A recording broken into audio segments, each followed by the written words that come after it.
बिस्मिल्लाहिर्रहमानिर्रहीम अस्सलाम वालेकुम। मैं हूं सैयद मोहसिन रज़ा। आप देख रहे हैं मेरा फेसबुक और यूट्यूब चैनल। मैं उम्मीद करता हूं आप खैरियत से होंगे और मेरी दुआ है कि अल्लाह ताला आपको और आपके अहल खाना को अपनी हिफाजत में रखे। वैसे तो आज के दिन में एक इंटरनेशनल कॉन्स्पिरेंसी थी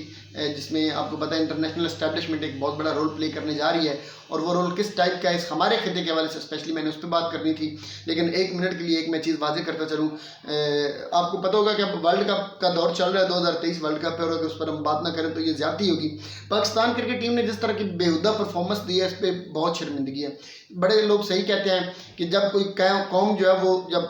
गहरी खाई में गिरती है, जब जिल्लत का शिकार होती है और जब वो कोलैप्स करती है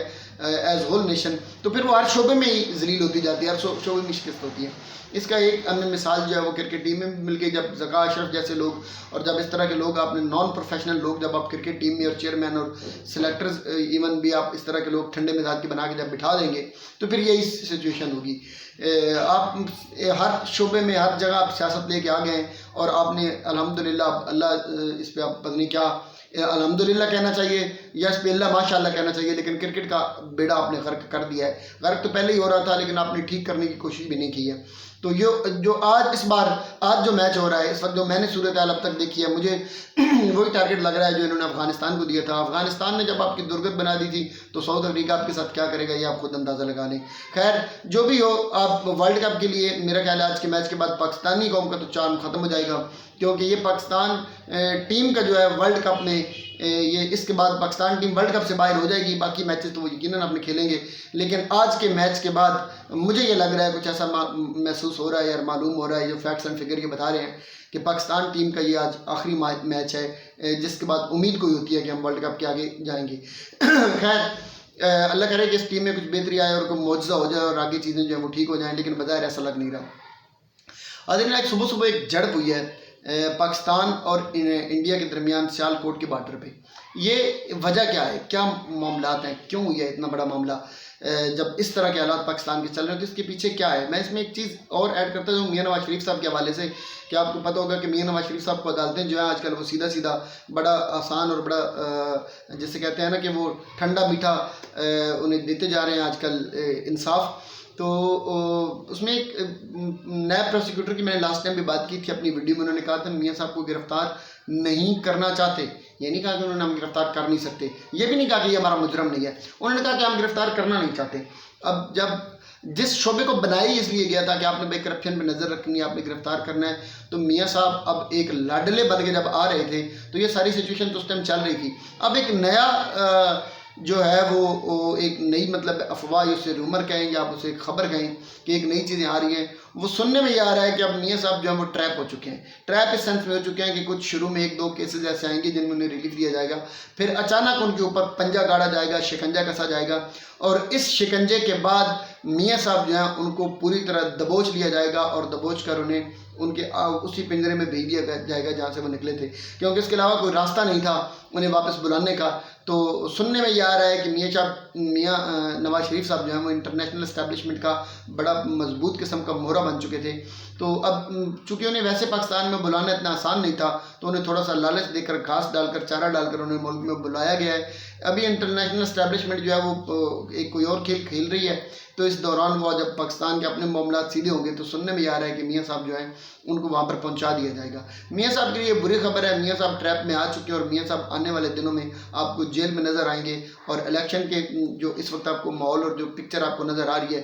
ये पूरी तरह बदल जाएगी। ये करना भी ज़रूरी था, करना चाहिए भी सही, क्योंकि ये पाकिस्तान के अब जो इशूज़ चल रहे हैं स्पेशली इदारों के साथ कौम के जो मामलात हैं, तो उस कन्फ्यूजन से निकलने के लिए ये चीज़ें करना बहुत ज़रूरी हो चुका था। एनीवे मैंने बात की थी पाकिस्तान और सियालकोट के बॉर्डर पर जो झड़प हुई है, आपको पता चला होगा कि पाकिस्तान ने एक ड्रोन जो है वो मार गिराया सुबह के टाइम पर, उसके बाद इंडिया और पाकिस्तान के दरमियान झड़पें शुरू हुई। ये बड़ी माहौल और टाइमिंग आप देखें तो आपको पता होगा कि एक IMAC नाम का एक मनसूबा चल रहा है जो इंडिया मिडल ईस्ट यूरोप से होता हुआ अमेरिका तक जाएगा। पहले यूक्रेन में रशिया ने एक मुहाज खोल रखा है ऑलरेडी। वो मुहाज भी बुनियादी तौर पर जो खोला गया था, इस पर मैंने पहले वीडियोस भी की हुई, अगर आप मेरी वीडियोस में बैक पे जाएं तो आपको पता चल जाएगा। वो भी बुनियादी तौर पे जो था वो एक इंटरनेशनल एस्टैब्लिशमेंट और दो पूल जो हैं दुनिया के चल रहे, वो एक पूल की एक अपनी पहला स्टेप था, उन्होंने अपना स्टेप अपना कदम उठाया, उन्होंने अपनी चाल चली, अपनी गेम अपना पत्ता उन्होंने फेंका, اور اس کے بعد پھر اب دوسروں کی باری تھی تو انہوں نے پھر اپنی چیزیں کر دی ہیں۔ آپ ایک چیز دیکھیں کہ کچھ دن پہلے حماس نے ایک کارروائی کی جس کے بعد اسرائیل اور فلسطین کے درمیان ایک بڑی جنگ چھڑ گئی ہے۔ اب سننے میں یہ آ رہا ہے کہ اس وقت یورپ اور امریکہ جو ہے اور انٹرنیشنل اسٹیبلشمنٹ جو ہے وہ اس وقت دو بہت بڑے شیطان جو ہے یا دو بہت بڑے حاکم اس خطے میں کھڑا کرنا چاہتی ہے۔ دو خطے ان کے لیے بڑے پریشان کن ہیں۔ ایک خطہ تو یہ ہمارے والا خطہ بنتا ہے جس میں پاکستان ہے، جس میں انڈیا ہے، بنگلہ دیش ہے، سری لنکا ہے، چائنا ہے، رشیا ہے اور ادھر ادھر کے افغانستان ہے، یہ سارے ممالک آ رہے ہیں جس میں۔ اور دوسرا جو آ رہا ہے وہ مسئلہ آ رہا ہے مڈل ایسٹ کے اندر جس میں عرب ممالک ہیں، وہاں پہ انہوں نے اسرائیل کو اپنا کنگ بنانا ہے، اور اس خطے کے اندر سننے میں یہ آ رہا ہے کہ انڈیا کو بادشاہت سونپنے کا فیصلہ کر لیا گیا ہے۔ یہ انٹرنیشنل اسٹیبلشمنٹ کا ایجنڈا ہے، انہوں نے انڈیا کو اس خطے کا بادشاہ اور منسٹر بنانا ہے۔ یہی وجہ کہ کچھ عرصہ پہلے انہوں نے اسرائیل کو عربوں پر چڑھا دیا، اور جیسے ہی وہ معاملہ ابھی نرم گرم چل ہی رہا تھا اور وہاں پہ ابھی معاملات ٹھنڈے گرم اسی مزاج میں بھی، بلکہ وہ تو ہر روز ہزاروں سینکڑوں لوگوں کو، درجنوں لوگوں کو وہ مار رہے ہیں، شہید ہو رہے ہیں فلسطینی، اور ابھی تک اسرائیل جو ہے اس نے اپنی کسی بھی قسم کی بربریت میں کوئی کمی نہیں کی ہے، اس کی بربریت ویسی کی ویسی چل رہی ہے۔ اسی دوران انہوں نے انڈیا کے پاس پہلے یوکرائن میں رشیا نے ایک محاذ کھولا، پھر یہ اسرائیل نے ایک محاذ مڈل ایسٹ کے اندر کھولا، اب تیسرا جو محاذ ہے یہ صرف ڈرون گرانا اور یہ معاملات کرنا، پاکستان کی سرحدوں کے اندر پنگے بازی کرنا، یہ صرف اور صرف اب انڈیا کو پاکستان کے اندر، کشمیر کے اندر ان معاملات کے اوپر اور اپنے آس پاس کے ممالک کے اوپر یہ ایسا چو بنانے کی کوشش اور سازش کی جا رہی ہے۔ صرف معاملہ یہ تھا کہ اس لیے انہوں نے کیا ہے کہ اب چونکہ یہاں پہ پاکستان جب بارڈر پر فوج کے ساتھ ادھر الجھ جائے گا، قوم اندر سے ویسے معاملات اداروں کے ساتھ خراب ہیں، سیاسی استحکام ہے نہیں، اکانومی آپ کی خراب ہو چکی ہے، یہ بڑی بہترین ٹائمنگ تھی پاکستان پر انڈیا کی طرف سے چڑھائی کرنے کی۔ انڈیا نے فرسٹ سٹیپ لیا ہے، چونکہ وہ چاہ رہے تھے کہ انڈیا کو ہم کنگ بنائیں۔ سارے ملک آلموسٹ ارد گرد کے چائنا کے سوا باقی سارے ملک جو تھے وہ گھٹنے ٹیکنے کے لیے تیار ہو گئے تھے، چھوٹے ممالک کی میں بات کر رہا ہوں، لیکن پاکستان جو تھا وہ کسی بھی صورت انڈیا کی اس خطے کے اندر بدماشی برداشت کرنے کے لیے تیار نہیں ہو رہا تھا۔ اس کا پھر اور کوئی سولوشن بنتا نہیں تھا، انہوں نے ایک نازک چوٹ لگائی ہے۔ ایگزیکٹلی کچھ ٹائم کے بعد آپ کو پتا آئی ایم ایف نے ایک نئی قسط جو ہے اس کا اجرا بھی کرنا ہے، اس کو بھی اب جب یہ وہ ٹائم آئے گا تو وہ زیادہ اس قسط کو روکیں گے، ساتھ پاکستان کو اور طرح سے بلیک میل کریں گے، اور دوسرا پاکستان کے اداروں پر دباؤ ڈالیں گے، اپنے جو ٹاؤٹ انہوں نے خریدی ہوئی ہیں ان کو استعمال کریں گے اور پاکستان کے اداروں پر چڑھائی کروانا شروع کر دیں گے۔ ایگزیکٹلی اس ٹائم پہ جو لوگ کچھ دن پہلے جو کہہ رہے تھے پاکستان آرمی پر جو بہتان بازیاں کیے کرتے تھے، جو کہا کرتے تھے کہ یہ بجٹ لے رہے ہیں، یہ کر رہے ہیں، فلاں جنگ آ رہی، یہ بھی ہار گیا وہ بھی ہار گیا، تو کیا کیا ملک کے لیے، تو میرے خیال آپ ان کو سمجھ آ چکی ہوگی کہ آج صبح کے ٹائم پہ جو کارروائی ہوئی ہے پاکستان آرمی نے، جس طرح ان کا منہ بند کیا اور جس طرح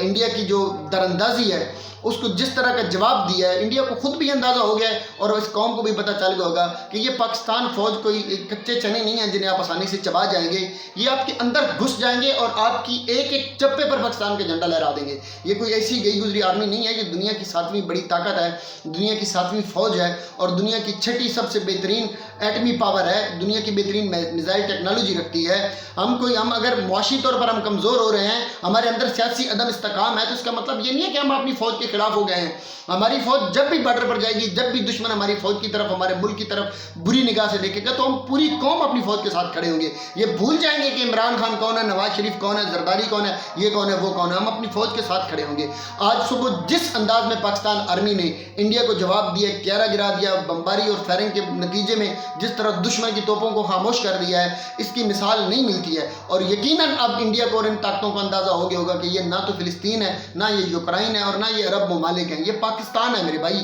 یہاں آپ آئیں گے تو آپ منہ کی کھائیں گے، بلکہ آپ جاتے ہوئے کچھ دے کے بھی جائیں گے۔ باقی اللہ کرے کہ پاکستان اور اس خطے کے معاملات ٹھیک رہیں۔ انٹرنیشنل اسٹیبلشمنٹ نے اس خطے کا ایجنٹ SHO انڈیا کو بنانے کا فیصلہ کر لیا، ادھر اسرائیل کو بنانا ہے تاکہ IMEC جو ہے وہ آسانی سے اپنی پائے تکمیل کو پہنچے اور CPEC جو اس کو ناکام کیا جا سکے۔ اس میں پھر ایک پوری لمبی ویڈیو بن جا سکتی ہے، میں اس ڈیٹیل میں جانا نہیں چاہتا، میرا مقصد آپ کو ہنٹس دینا تھا۔ یہ معاملات اس لیے کیے جا رہے ہیں اور ہم پاکستان فوج کو اس وقت قوم کی ضرورت ہے، پاکستان فوج کو قوم کو چاہیے کہ اپنی فوج کے ساتھ کھڑی ہو، اپنے اداروں کے ساتھ کھڑی ہو۔ اللہ تعالیٰ میرا آپ کا ہم سب کا حامی و ناصر ہو۔ وسلام، اپنا خیال رکھیے گا، اللہ نگہبان۔